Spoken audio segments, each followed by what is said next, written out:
Live व्यवस्था के पुस्तक 10वीं अध्याय को ध्यान करें। लाइव व्यवस्था के पुस्तक 10वीं अध्याय में लिखा गया हुआ वचन की संख्या 20 वचन। इस 20 वचनों में पहला 7 वचनों में पहले वचन से लेकर 7वें वचन तक याजक लोग जो किए हैं पहला पाप, उसके कारण आकाश की ओर से आग आकर उन लोगों को भस्म करना। 8वीं वचन से लेकर 11वीं वचन तक लिखा गया हुआ वचन की भाग में the law against strong drink, दाख मधु पीकर परमेश्वर की सेवकाई में शामिल ना होना कहकर एक आज्ञा के बारे में लिखा है।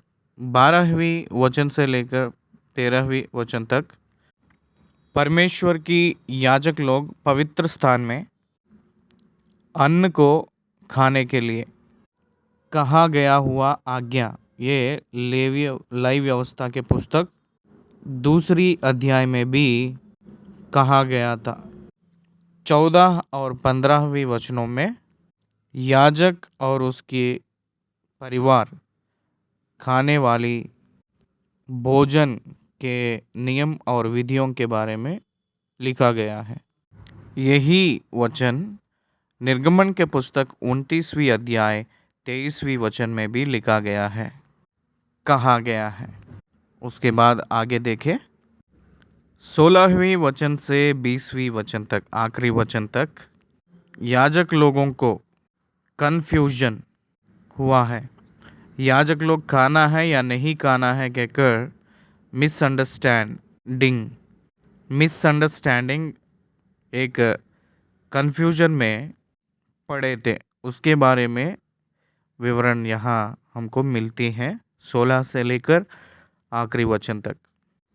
इस रीति से हम लोगों को 10वीं अध्याय का विवरण दिया गया है। 8वीं दिन 7 दिन तो वो लोग प्रतिष्ठित आराधना किए थे मूसा के निर्वहन में। उसके बाद 8वें दिन हारून और उसके पुत्रों ने प्रत्येक रूप में प्रतिष्ठित किए गए हैं, संस्कार किया गया है, पवित्र किए गए हैं। उन लोग का वो कार्यक्रम खत्म हुए के बाद 10वीं अध्याय में उन लोगों ने सेवकाई करना आरंभ किए थे। 9वीं अध्याय में परमेश्वर की महिमा उन सारे लोगों को दिखाई देकर आकाश में से आग उतरकर उस बलि पशु के मांस को और चर्बी को जो वेदी पे है उसको जलाकर भस्म करके उन लोगों के सामने, उन लोगों के सम्मुख परमेश्वर है कहकर एक निश्चय को देना दिखाई देती है। 9वीं अध्याय में वे सब लोग बहुत खुशी से मगन से परमेश्वर को जय जयकार नारे लगाए थे और अपने अपने मुंह बल गिरकर दंडवत किए थे। ये जो संगठन होते ही एक विपत्ति, आपदा और दुर्घटना हुई थी। यही संगठन, यही संदर्भ 10वीं अध्याय में लिखा गया है।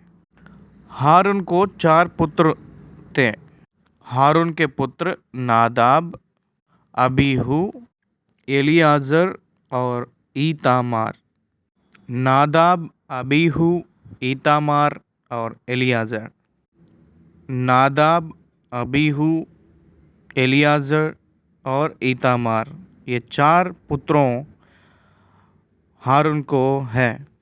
ये 4 पुत्रों में नादाब और अबीहू ये दोनों पवित्र स्थान में रहा हुआ धूप की वेदी, उसके ऊपर धूप चढ़ाने के लिए, धूप डालने के लिए अपना धूप दान लिया और उनमें आग भरी ले गए और उसमें धूप डालकर उस ऊपरी आग को, जिसकी आज्ञा यहोवा ने नहीं दी थी, यहोवा के समित यहोवा के सम्मुख अर्पित किए। ये बहुत महत्वपूर्ण है, बहुत सावधानी से सुनना है। परमेश्वर यहोवा ने मूसा से बात करते थे। उस समय मिलाप वाली तंबू में, पवित्र स्थान में, परम पवित्र स्थान में रखा हुआ धूप की वेदी पे, पवित्र स्थान में डालने वाली सुगंधित द्रव्य, पवित्र स्थान में परम पवित्र स्थान के सामने रखा गया हुआ धूप वेदी पे परमेश्वर के सम्मुख डालने वाली प्रत्येक सुगंधित द्रव्य मूसा ने प्रत्येक वस्तुओं से तैयारी करना है कहकर कहे थे। उसको और एक व्यक्ति उसको खुशबू ग्रहण करना भी नहीं है कहकर कहे थे। उस धूप वेदी के ऊपर डालने वाली सुगंध द्रव्य को डालने के लिए इस्तेमाल करने वाली आग, परमेश्वर जिस प्रकार कहते हैं उसी रीति से वो आग होना चाहिए। ऐसे ना करके अन्य आग, दूसरी आग, ये लोग विथ नेग्लिजेंस, लापरवाह करके उसको इस्तेमाल किए थे। दे प्लेड विथ गॉड, परमेश्वर से खेल खेले हैं। तुरंत उनके सम्मुख से आग निकलकर आई, उनको दहन भस्म किया है, उनको भस्म किया है। वो लोग भस्म हो गए हैं, राख बन गए थे। ध्यान दीजिए कितनी खतरा हुई है। हारून चुप रह गया। परमेश्वर की सेवकाई जितना भाग्यवान है उतना ही खतरा है। परमेश्वर की सेवकाई योग्य के रूप में आज्ञाकारिता होकर जो व्यक्ति करता है, कितना आशीषमय है। लापरवाह करते हुए किए हुए व्यक्ति को उतना ही खतरा भी है। इसलिए मैं नित्य मेरी अंदरूनी को परख कर परमेश्वर के सम्मुख में नित्य पश्चाताप करता रहता हूँ। एक छोटी सी सोच परमेश्वर के खिलाफ भी किए तो, एक छोटी सी कार्य परमेश्वर के विरुद्ध किए तो तुरंत परमेश्वर के सम्मुख पश्चाताप करना सीखना है।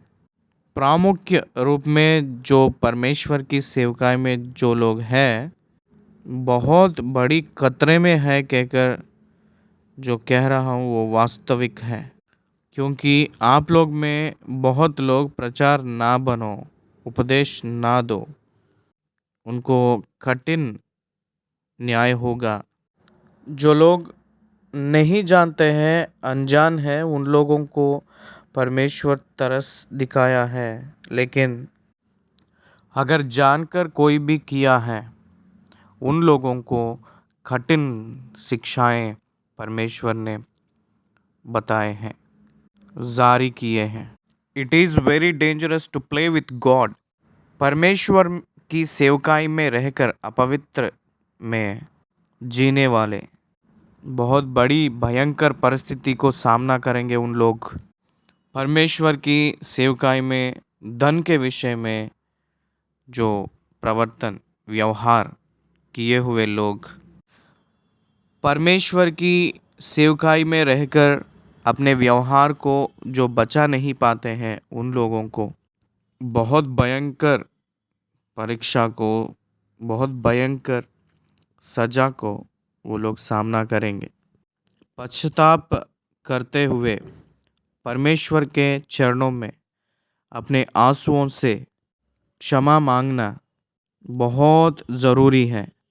नादाब और अबीहू, जब ये लोग अन्य की आग को उस वेदी पर रखे हैं, परमेश्वर ने आकाश से आग बरसाकर उन लोगों को भस्म किया था। दे वर बर्न्ड, उन लोग जलकर राख हो गए थे। देखिए कितना खतरा है, क्योंकि उन लोग ड्रंकर्स थे। उस समय वो लोग पी कर रहे थे, पी के थे। इसलिए परमेश्वर ने इसलिए परमेश्वर ने आगे वचनों में परमेश्वर के सेवकाई में पीना नहीं है कहकर बताए थे। और परमेश्वर के सम्मुख सेवकाई करते समय पीना नहीं है कहकर, और दाक मधु से नशे में होकर नहीं रहना है कहकर परमेश्वर ने कहे थे। परमेश्वर के दास मधु क्षमा कीजिए, परमेश्वर के दास जो भी हो वो पीना नहीं है कहकर, नशे में नहीं रहना है कहकर बताए गए थे। नशा लेकर परमेश्वर के सेवकाई में ना रहना है कहकर उपदेश किया गया है। परमेश्वर के दास अपने व्यवहार को बचा लेना है कहकर पत्नी को छोड़ और कोई स्त्री का नहीं रिश्ता बनाना है कहकर, एक पत्नी व्रत में रहना है कहकर, अपनी पुत्रों को पालन करने वाले जैसे रहना है कहकर, आर्थिक परिस्थितियों में यथार्थता असलियत में रहना है कहकर, परमेश्वर के जैसा चलने वाला होना है कहकर, इस प्रकार के बहुत विषय कहते हुए आए हैं। एवरी क्रिश्चियन अपनी व्यवहार में बहुत सावधानी से रहना है कहकर, और मनी धन के पास और स्त्री के पास बहुत बहुत सावधानी से अपनी व्यवहार को बचा लेना चाहिए। ड्रिंक करना हर एक मसीह वाले तुरंत रोकना है, तुरंत छोड़ना है कहकर कह रहे हैं। जो मसीह में हैं उन लोगों को नशा बहुत खतरा है।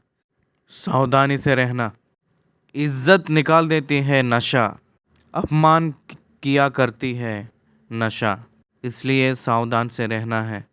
परमेश्वर के सम्मुख में गलत कदम डलवाती है दाक मधु यानी ड्रिंक यानी नशा।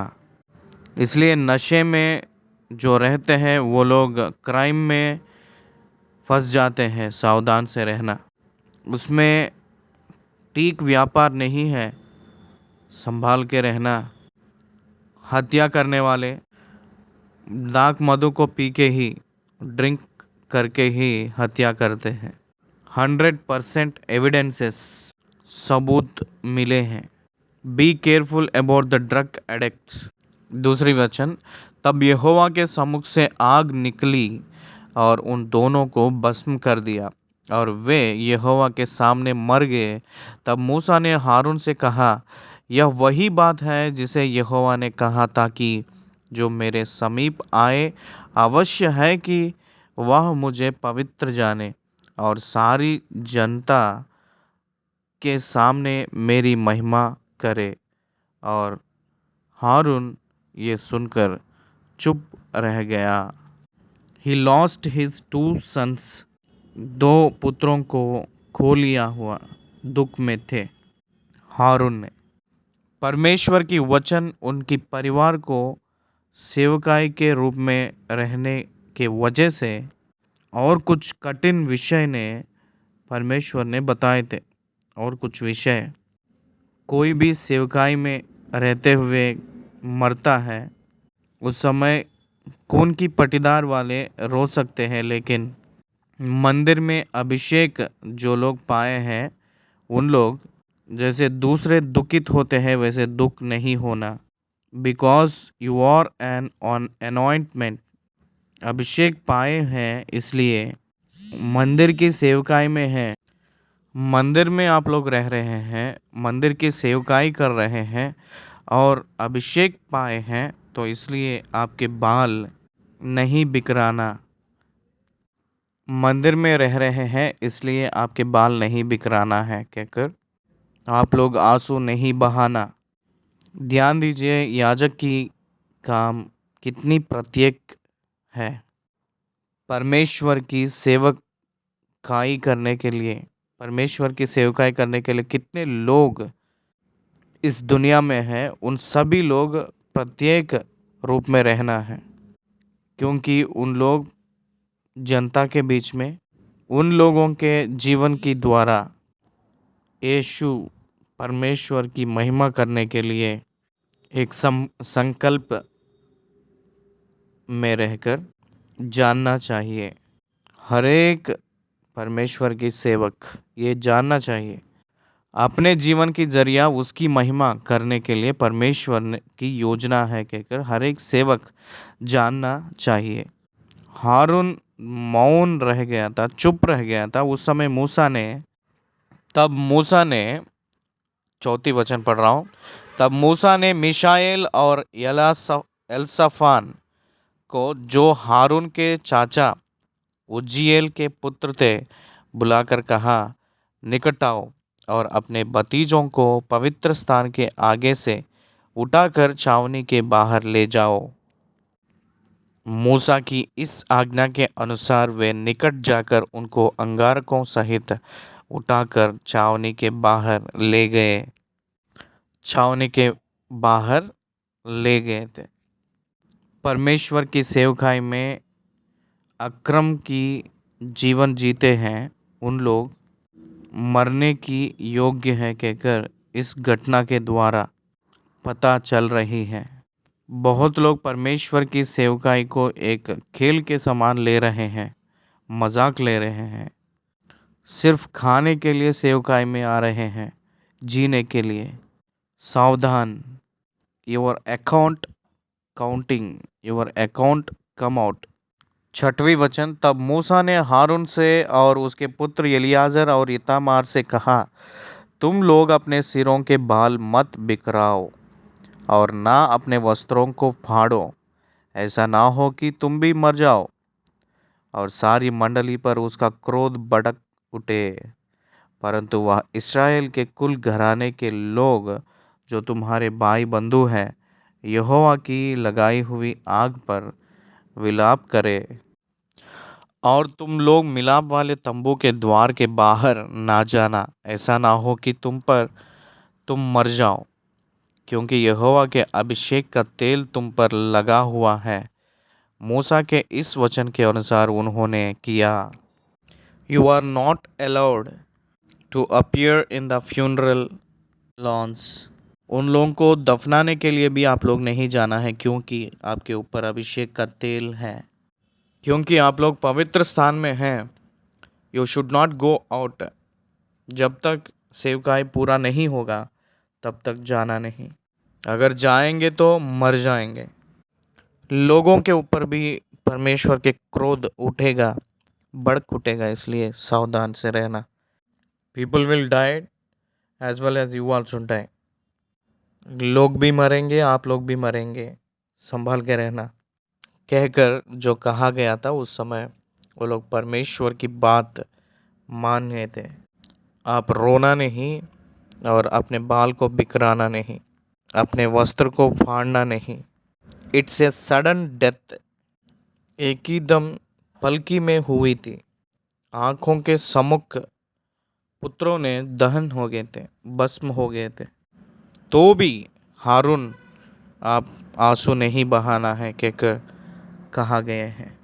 हारून अपने वस्त्र को फाड़ना नहीं। एलियाजर आप भी वस्त्र को फाड़ना नहीं। ईतामार आप भी वस्त्र को फाड़ना नहीं। आपकी भाई देहांत हो गया है कहकर आप लोग बाहर नहीं जाना है, मंदिर में से बाहर नहीं जाना। आपके ऊपर यहोवा की अभिषेक है। परमेश्वर की महिमा हो। New testament believers emotional bonding को इम्पोर्टेंस नहीं देना है। स्पिरिचुअल बॉन्डिंग को स्टिक ऑन होकर रहना है। आत्मा के संबंधी के जैसा नहीं रहना है। आत्मा के संबंधित की संबंध रहना है, लेकिन भौतिक संबंध नहीं रहना है। एक ही दम रो पड़ना, ऐसे जो विषय में नहीं रहना है। शोकित हो जाना, दुखित होना, विलाप करना। इसलिए मुर्दे अपने मुर्दों को गाड़ेंगे, आप उठकर मेरे पीछे हो ले, कहकर परमेश्वर ने कहे थे। प्रभु, मैं तो मेरे पिताजी का कार्यक्रम, दफनाने का कार्यक्रम मिटा कर आऊँगा कहा था।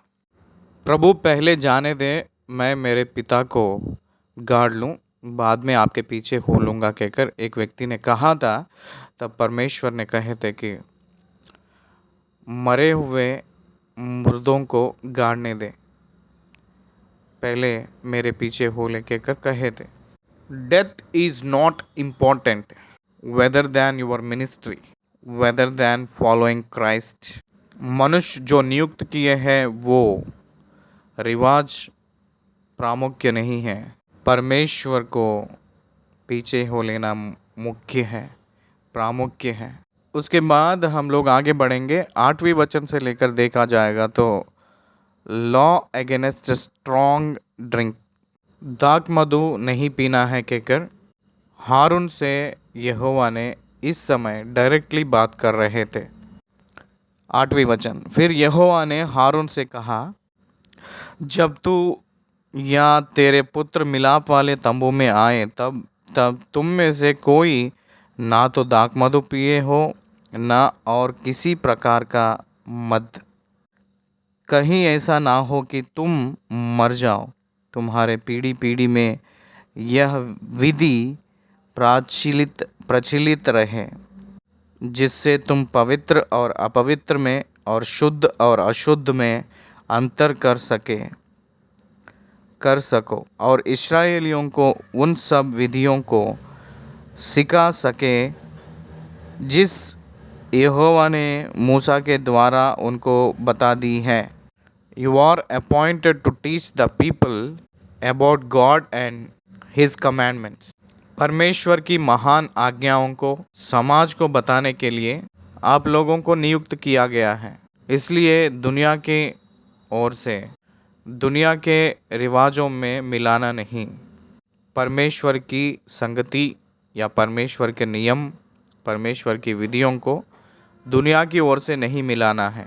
दुनिया के संबंधित चीज़ों से आत्मा की संबंधित चीज़ों को मिलाना नहीं।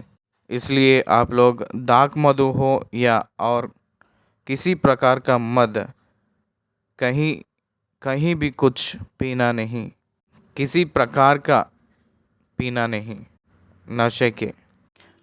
कहीं ऐसा ना हो कि तुम मर जाओ, तुम्हारे पीढ़ी पीढ़ी में यह विधि प्रचलित रहे, जिससे तुम पवित्र और अपवित्र में और शुद्ध और अशुद्ध में अंतर कर सको। स्पिरिचुअलिटी में से कॉर्नालिटी को अंतर करना है। सेवक लोग, ये आपका माता और बाय कहकर कहे थे कोई प्रभु से, कौन मेरी माता कौन मेरे बाय कहकर कहे थे। भौतिक विषयों के ऊपर वो प्रामुख्यता नहीं देते हैं। हे माता मुझसे क्या काम, कहकर कहे थे यूहन्ना के पुस्तक में, यूहन्ना के सुसमाचार में। भौतिक विषयों को वो ज़्यादा मायना नहीं रखते हैं, भौतिक विषयों को प्रामुख्यता नहीं देते हैं। कृपया कृपया ध्यान दीजिए मेरे प्रिय मित्रों, your spiritual life is more and much important and all your customs and culture. परमेश्वर कहने वाली बात 10वीं अध्याय में परमेश्वर ने 8वीं वचन से लेकर 11वीं वचन तक हारून से, तुम्हारी पीढ़ी पीढ़ी में यह विधि प्रचलित रहे, जिससे तुम पवित्र और अपवित्र में और अशुद्ध और शुद्ध में अंतर कर सके। सावधान से रहना। दाख मधु हो या नशा वाली जो भी चीज़ हो, मद हो, उसको पीकर परमेश्वर के मंदिर पे आएंगे तो आप सेवा करने के लिए तंबू में नहीं आना है, मिलाप वाली तंबू में नहीं आना है। जो मिलाप वाली तंबू में आने वाले सेवक दाख मधु या मद या नशा नहीं लेना है। उसके बाद 12वीं वचन से लेकर 15वीं वचन तक वचनों की भाग में दो विषय बताया जा रहा है। वो यह है कि परमेश्वर की पवित्र स्थान में वो लोग खाने वाली अर्पण, सेवक लोग और उनके परिवार वाले खाने वाली भोजन, दूसरी उस विषयों के बारे में यहाँ लिख रहे हैं, पढ़ रहे हैं। ध्यान दीजिए 12 से लेकर 13। फिर मूसा ने हारून से और उसकी बचे हुए दोनों पुत्र इतामार और इलियाजर से भी कहा, यहोवा के हव्य में से जो अन्न बलि बचा है उसे लेकर वेदी के पास बिना खमीर खाओ, क्योंकि वह परम पवित्र है। क्या ध्यान दे रहे हैं? अन्न बलि पवित्र स्थान में परमेश्वर के सेवक खाना है कहकर कहा जा रहा है। अन्न बलि में जो बचा है, यहोवा के हव्य में से जो अन्न बलि बचा है उसे लेकर वेदी के पास बिना खमीर खाओ, क्योंकि वह परम पवित्र है। इसलिए आप पवित्र स्थान में उसको खाना है। आपको और पुत्रों को मैं नियुक्त किया हूँ, इसलिए आप पवित्र स्थान में खाना है, क्योंकि मैंने ऐसे ही आज्ञा पाई है। 14वीं वचन, परंतु हिलाई हुई भेंट की छाती और उठाई हुई भेंट की जांघ को तुम लोग अर्थात तू और तेरे बेटे बेटियां सब किसी शुद्ध स्थान में खाओ, क्योंकि वे इसलिए इस्राएलियों के मेल बलियों में से तुझे और तेरे बच्चों का हक ठहरा दी गई है। चर्बी के हव्यों समेत जो उठाई हुई जांघ और हिलाई हुई छाती यहोवा के सामने हिलाने के लिए आया करेंगी।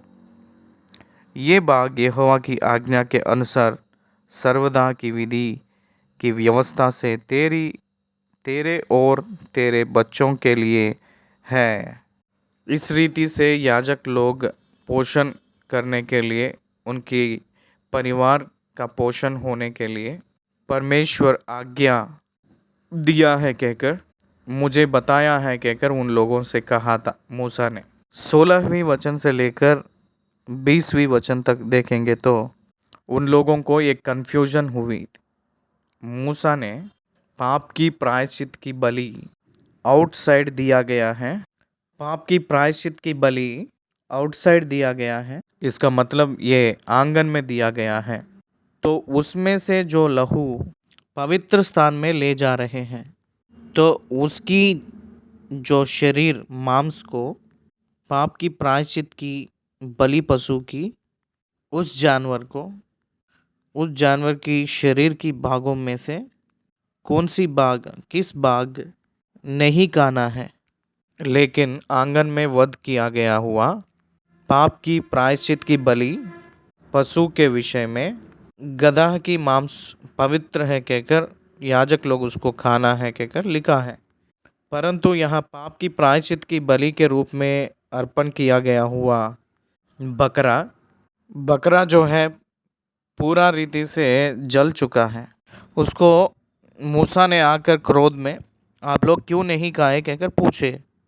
उसको हारून ने उत्तर दे रहा है, परमेश्वर ऐसी विपत्ति दिया था पहले जो मेरे पुत्रों का हुआ घटना, अगर हम लोग इसको खा लेंगे तो हमारे ऊपर भी क्रोध बढ़ उठकर हम लोगों को भस्म करे कहकर शंका से हम खाए नहीं कहकर।